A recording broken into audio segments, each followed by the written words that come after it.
Hello বন্ধুরা, কেমন আছেন সবাই? Welcome to my channel. আজকে আমি বানাবো কাঁচা আমের শরবত। তো চলুন শুরু করা যাক।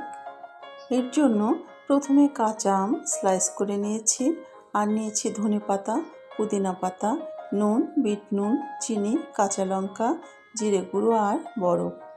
আমি একে একে সব উপকরণ একটি মিক্সিং জারে নিয়ে নিচ্ছি। এগুলোর মধ্যে জল অ্যাড করে নিব। এখানে যতটুকু পরিমাণে উপকরণ নিয়েছি তাতে 5 গ্লাস শরবত হবে। এগুলো এখন জল দিয়ে একসাথে ব্লেন্ড করে নিব। গ্লাসে বরফ দিয়ে দিচ্ছি।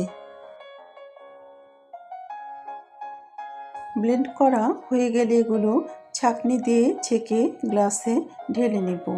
বাস তৈরি হয়ে গেল কাঁচা আমের শরবত।